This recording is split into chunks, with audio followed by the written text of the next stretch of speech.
Hi friends, இன்றைக்கி நம்ம வந்து சேனக்கிழங்கு ஃப்ரை எப்படி பண்ணுறதுன்னு பார்க்க போகிறோம். இதுதான் சேனக்கிழங்கு. இதை வந்து நம்ம பொடிசாக கியூபாக கட் பண்ணி நம்ம வேக வச்சு எடுத்துக்கிறோம். இந்த வேக வச்சு எடுத்ததை ஆற வச்சுக்கோங்க. இதுக்கப்புறம் நம்ம ஒரு இரும்பு கடாயை வச்சுட்டு எண்ணெய் ஊற்றி நம்ம இந்த வேக வச்சுருந்ததை தூக்கி ஃப்ரை பண்ண போகிறோம். அதுக்கு முன்னாடி நம்ம இதுக்கு வேணுங்கிற மசாலா அரைச்சிக்கலாம். இதில் வந்து இஞ்சி இருக்குது, 10 பல் பூண்டு, கொஞ்சோண்டு தேங்காய், 2 கிராம்பு, 2 ஏலக்காய், கொஞ்சோண்டு பட்டை, மிளகு, சோம்பு வந்து நான் வந்து தூள் பண்ணி வச்சுக்கிறேன். அதை தான் நான் அரைக்க போகிறேன். இதை அரைச்சி ஒரு பேஸ்ட்டை எடுத்து வச்சுக்கலாம். அதுக்கப்புறம் எங்கள் ஒரு பெரிய வெங்காயத்தை பிடிச்சா நறுக்கி வச்சுக்கிறோம். 2 தக்காளியை பிடிச்சா கட் பண்ணி வச்சுக்கிறோம். எண்ணெய் சூடாகவும் இந்த வெங்காயத்தையும் தக்காளியும் போட்டு நல்லா ஃப்ரை பண்ண வேண்டியதான்.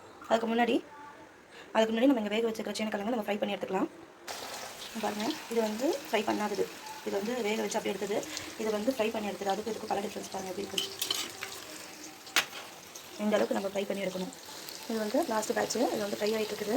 இதை நம்ம ஃப்ரை பண்ணி வச்சுருந்தது. இப்போ நம்ம இன்னொரு கடாய் வச்சு நம்ம வந்து வெங்காயம் தக்காளிலாம் போட்டு வதக்கிட்டு மசாலா போட்டு ரெடி பண்ணிட்டு இருக்கலாம். அது ஃப்ரை ஆகட்டும்.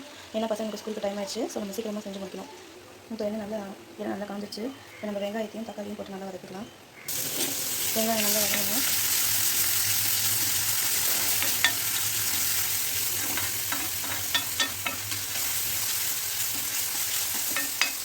வெங்காயம் நல்லா வதங்கிடுச்சு. இப்போ இந்த ஸ்டேஜில் நம்ம தக்காளி ஆட் பண்ணி வந்துடும்.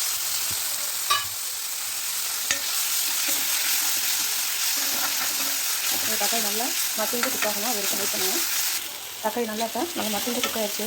இந்த ஸ்டேஜில் நம்ம இங்கே மசாலா வச்சுக்கிறோம். உப்பு, மஞ்சள் தூள், மிளகாய்த்தூள், கரம் மசாலா இதெல்லாம் போட்டுக்கலாம். மசாலாலாம் போட்டு நல்லா கொஞ்சம் ஃப்ரை ஆகட்டும். அதனால் ஸ்லோலியாக இருக்கட்டும். இப்போ நம்ம அரைச்சி வச்சு இந்த பேஸ்ட் இடத்துல இப்போ ஆட் பண்ண போகிறோம். பார்த்திங்கன்னா நம்ம தேங்காயும் போட்டுட்டோம். இந்த தேங்காவை போட்டு நல்லா ஃப்ரை பண்ணிடலாம்.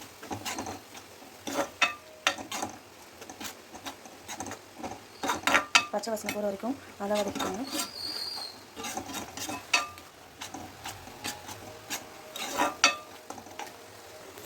பாருங்கள், நல்லா இப்போ வந்து கொதிச்சு வச்சு நம்ம போட்டு மசாலா இந்த ஸ்டேஜில் நம்ம தண்ணி மட்டும் கொஞ்சம் ஆட் பண்ணிக்கலாம்.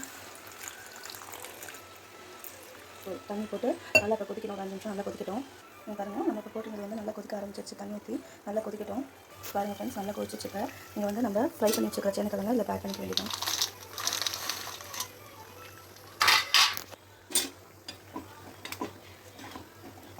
அவ்வளோதான். இப்போ நம்ம வந்து ஃப்ரை பண்ணிக்கிறதுனால இந்த கிரேவி அப்படியே உறிஞ்சிக்கும். அப்படியே கொஞ்சம் நேரம் விட்டுருங்க. கொஞ்ச நேரம் அப்படியே மூடி வச்சிடலாம். பாருங்கள், நம்ம போட்டுருந்தது ஃபுல்லாக தண்ணி அப்படி ஃபுல்லாக நம்ம சேனக்கிழங்கு இழுத்துச்சு. அவ்வளோதான், நம்ம சேனக்கிழங்கு ஃப்ரை ரெடி.